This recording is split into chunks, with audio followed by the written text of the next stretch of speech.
Olá a todos, meu nome é Jonathan, sou professor de História. Estou aqui novamente para falar um pouco sobre os conteúdos de terceiro ano do ensino médio, para ajudá-los, né, nesse momento difícil, né, que vivemos.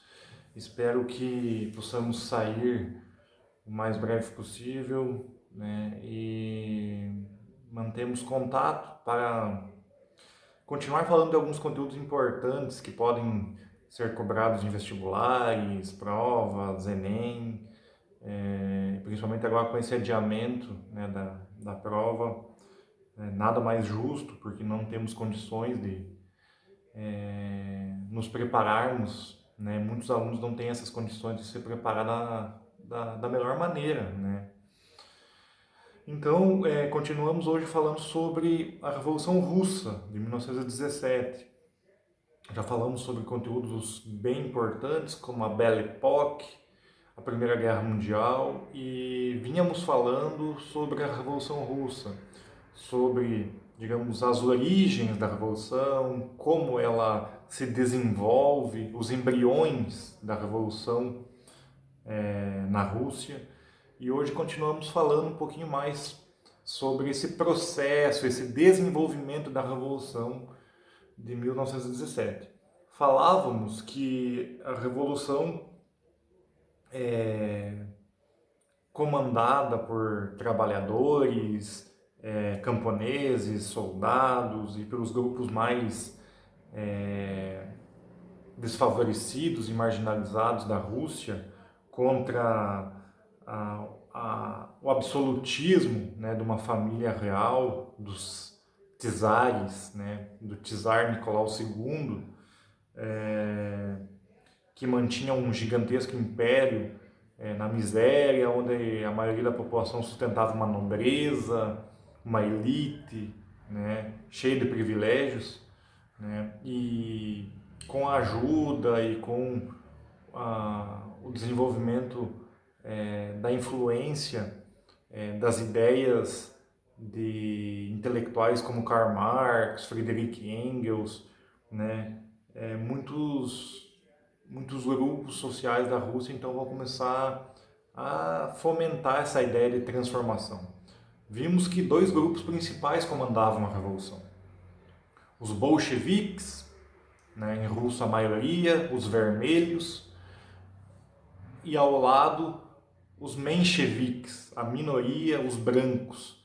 Eles se aliam, né, por um momento para fazer a revolução, mas eles têm ideias diferentes, né? Num primeiro momento, os mencheviques assumem o controle da revolução no início de 1917 e no final de 1917 os vermelhos, os bolcheviques, vão impor novas ideias para a revolução, né? Lembrem-se, os bolcheviques, essa maioria que tinha atraído a simpatia da maior parte da população russa, dos camponeses e trabalhadores, eles defendiam uma grande transformação, uma revolução mesmo, a mudança de sistema político e econômico na Rússia, onde os trabalhadores seriam protagonistas. Os mencheviques já tinham uma ideia reformista, uma ideia conciliatória, de reforma gradual, leve, né? Então, eles eram, digamos, mais moderados, né? Mas essa moderação pressupunha a aliança com a burguesia, com os nobres. Então eles falavam, não, calma, não precisa ser tão drástica essa mudança. E os vermelhos, os bolcheviques no poder, vão falar, não, nós temos que mudar total, todo o poder são dos trabalhadores, todo o poder aos sovietes, lembra aquelas organizações de trabalhadores. Então, quando eles assumem o poder em final de 1917, não vai ser fácil, né? Muitos grupos vão se opor, né, a esses trabalhadores no poder e vai ocorrer uma guerra civil, né, que vai durar cerca de 4 anos até 1921. Né? No poder, Lenin, líder intelectual, muito influenciado pelas ideias de Karl Marx e Friedrich Engels, vai tomar uma série de medidas, né, para tentar começar aos poucos transformar a Rússia, né? Ele vai estatizar, ou seja, vai passar o controle de bancos e indústrias, vai passar o controle dos trabalhadores. Ou seja, todas as grandes empresas privadas vão ser tomadas pelo Estado e vão ser administradas pelos trabalhadores. Né? Não, os donos, não vai ter um dono para cada empresa, são os trabalhadores que em seu conjunto vão dominar e gerenciar, administrar esses negócios. Né? As grandes propriedades, grandes fazendas vão ser administradas pelos trabalhadores e não mais por um dono, né? Um chefe, um empresário que manda e lucra sozinho. Né? Então essa é uma primeira medida que Lenin vai adotar nessa Revolução Russa, ou seja, ele estava seguindo a ideia de transformação, de dar poder e o protagonismo para os trabalhadores. Né? Só que, como a gente falou, não é fácil essa grande transformação. Né? Nesses 4 anos, muitos grupos vão se opor à liderança dos bolcheviques. Os próprios mencheviques, que não queriam essa grande transformação, a nobreza e as elites vão formar exércitos para tentar derrubar essa revolução e acabar, minar, desarticular, né?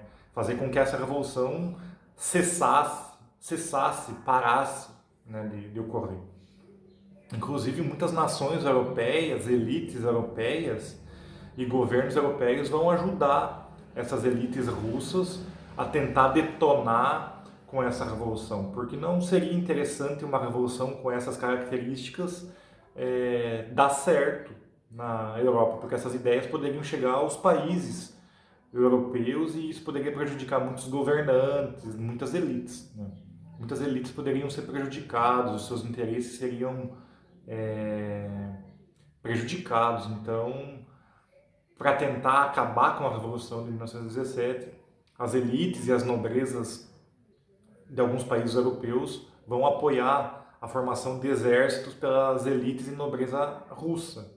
Então esses confrontos e essa diferença, esses diferentes interesses em jogo vão totalizar cerca de 8 milhões de mortes até 1921.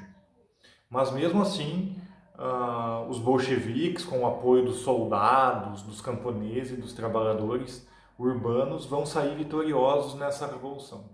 Né?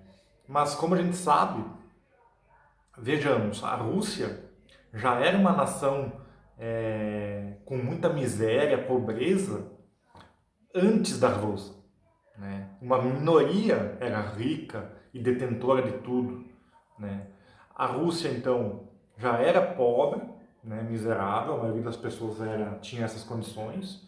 Entrou ainda na Primeira Guerra Mundial, que vai deteriorar, vai piorar mais ainda as suas condições econômicas, sociais, e ainda vai ter uma guerra civil. Né? Então a gente sabe que a Rússia estava em muitas dificuldades. E em decorrência dessas dificuldades, Lenin sabia que o comunismo não seria implantado do dia para a noite. Né? O capitalismo não seria destruído e superado do dia para a noite. Inclusive Marx, né, o intelectual alemão, dizia que o comunismo ele era progressivo e ia sendo aos poucos construído. Né? A sociedade teria que atingir um ápice capitalista para se transformar em socialista e num outro passo, né, atingir o comunismo. Mas isso não é fácil, não é simples, né? Por isso que existe o comunismo utópico, né, no plano das ideias, porque na prática o socialismo real ou o comunismo real é muito difícil de ser implementado.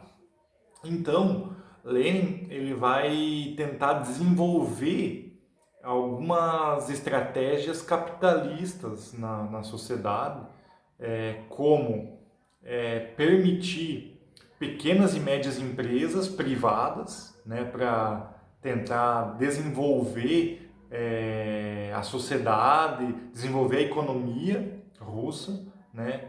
Vai permitir a contratação então de mão de obra assalariada, né, entre essas pequenas e médias empresas, né, para tentar, digamos, amenizar a dificuldade da maioria da população.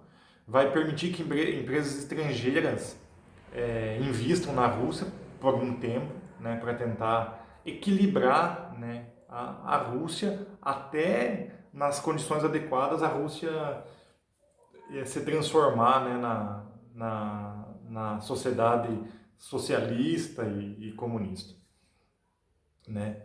Alguns setores estratégicos ainda seriam estritamente comandados pelo Estado e pelos trabalhadores, que são as grandes indústrias de matérias-primas de aço, ferro, carvão. Isso não abria, isso era estritamente comandado pelo Estado bolchevique, administrado pelos trabalhadores, certo? Então, após a Guerra Civil de 1917 a 1921, a sociedade russa vai dar uma estabilizada, digamos assim, né? Com o sucesso da Revolução, em 1922, muitas nações próximas à Rússia vão começar a se interessar pelas ideias russas, né, bolcheviques, e também o sucesso dessa revolução vai, digamos, influenciar muitas nações próximas à Rússia, né? E é nesse momento que é formada a União das Repúblicas Socialistas Soviéticas, a União Soviética. Em 1922 é formada a URSS, que estamos acostumados a lembrar, né, como essa nação socialista. A União Soviética é formada em 1922, né, sob o comando de Lenin. Acontece que em 1924 Lenin falece, né, em decorrência da sua saúde. A sua saúde estava muito comprometida. Em janeiro de 1924 ele falece, e isso abre espaço para uma disputa entre outros líderes da União Soviética. Os dois que, digamos, têm uma ascensão e uma chance de ser o novo líder da União Soviética e liderar esse sucesso revolucionário, Trotsky e Stalin. Como já tínhamos falado, inclusive, que eles tinham, digamos, uma predominância, uma influência bem grande dentro da Rússia bolchevique. Acontece que Stalin e Trotsky têm ideias diferentes para o futuro da União Soviética. Eles querem a União Soviética de modos distintos, né? Trotsky queria uma União Soviética que influenciasse e expandisse as suas ideias para o mundo inteiro, uma percepção global da revolução. Ou seja, essas ideias que deram certo na Rússia deveriam ser expandidas para outros países europeus, para a América, para a Ásia, para a África, né? Já Stalin falava, não, nós temos que concentrar a revolução na União Soviética. Criamos a União Soviética, já temos vários países aqui que a Rússia tem uma influência e domina dentro da União Soviética, e esses 15 países eram 15 nações que aos poucos vão sendo anexados também outros países. Mas esses países próximos à Rússia, que vão formar a União Soviética, Ucrânia, Bielorrússia, Estônia, são 15, é uma série, Turcomenistão, Azerbaijão, vários países. Eu não vou saber citar todos de cabeça, mas vocês vão poder observar aqui na imagem melhor.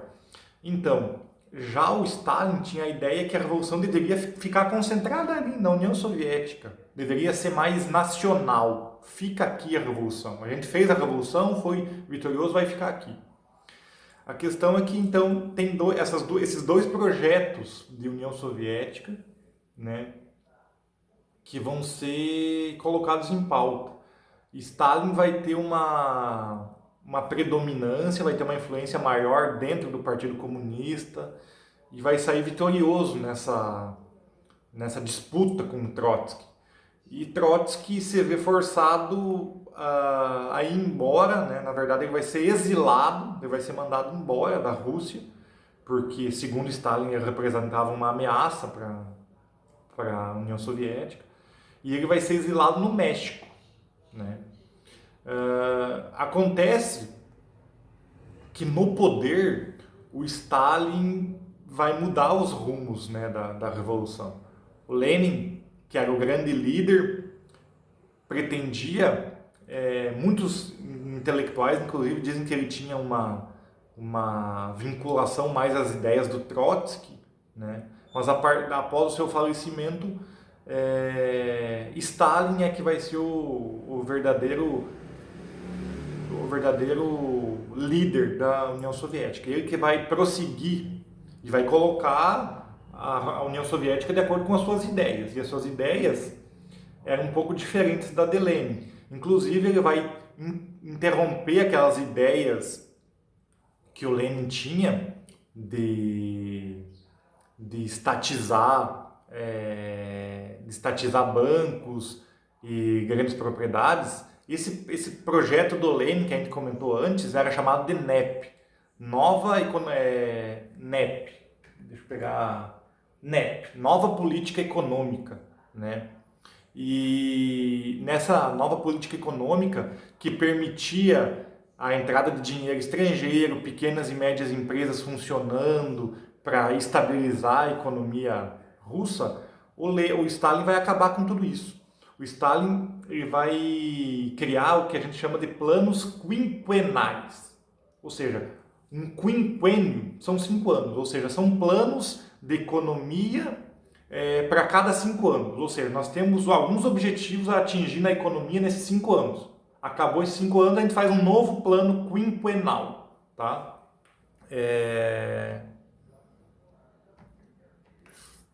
Então, esses planos quinquenais, é importante dizer que é um conjunto então, de medidas a cada 5 anos, né, de produção agrícola e industrial para a Rússia nesses 5 anos.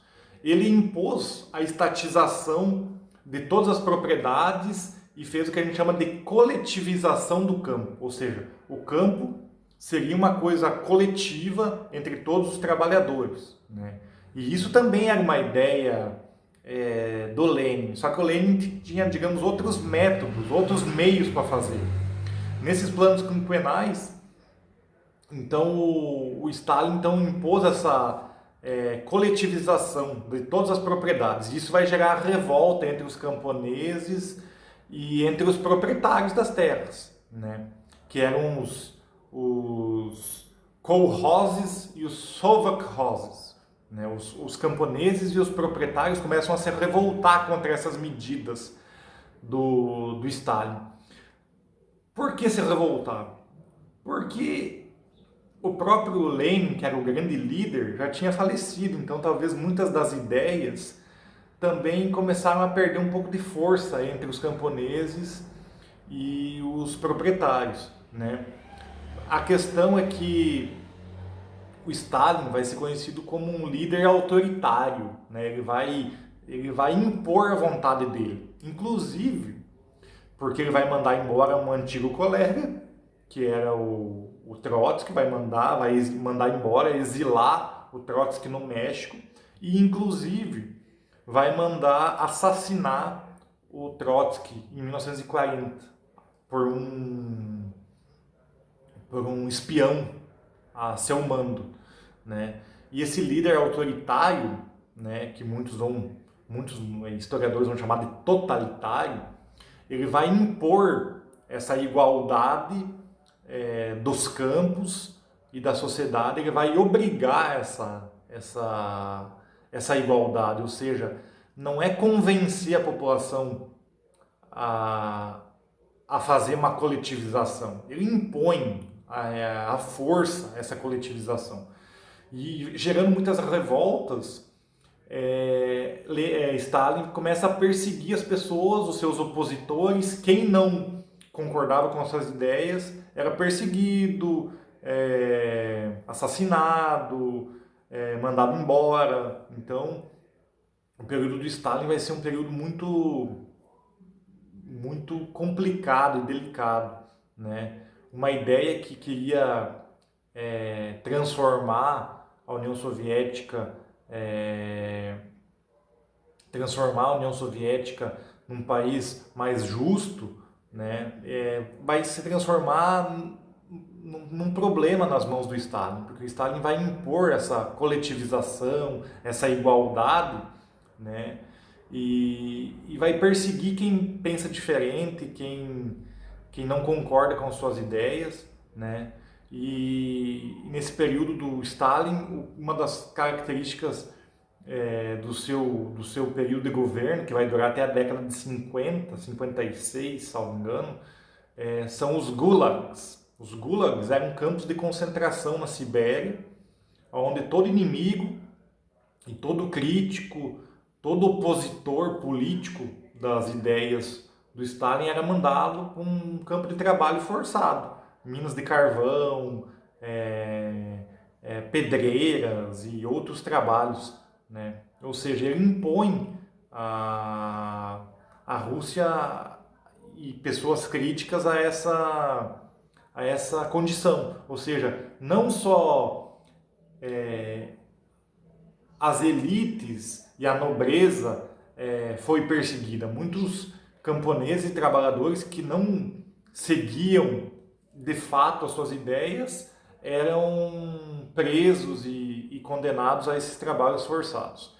Por um lado, a Rússia vai ter grande desenvolvimento industrial, né? A Rússia vai começar a crescer abruptamente, vai crescer muito, mas por outro lado, muitas pessoas vão ser, milhares de pessoas, milhões de pessoas vão ser perseguidas porque não vão querer se adequar a esse comando forçado, a essa obrigação, sabe? Então, a Rússia, então a Revolução Russa tem todas essas características para serem trabalhadas, né? Lenin, o precursor da Revolução, depois com a União Soviética nas mãos do Stalin, a Rússia vai ter outras características, né? E a gente vai ver depois que a União Soviética vai ter uma importância muito grande na Segunda Guerra Mundial. A gente vai trabalhar isso em outro momento, né? Vai ser importante para derrotar o nazismo, né? Mas ela tem as suas próprias contradições internas, tá bom? A próxima aula a gente continua trabalhando, entrando num tema da crise de 1929, tá?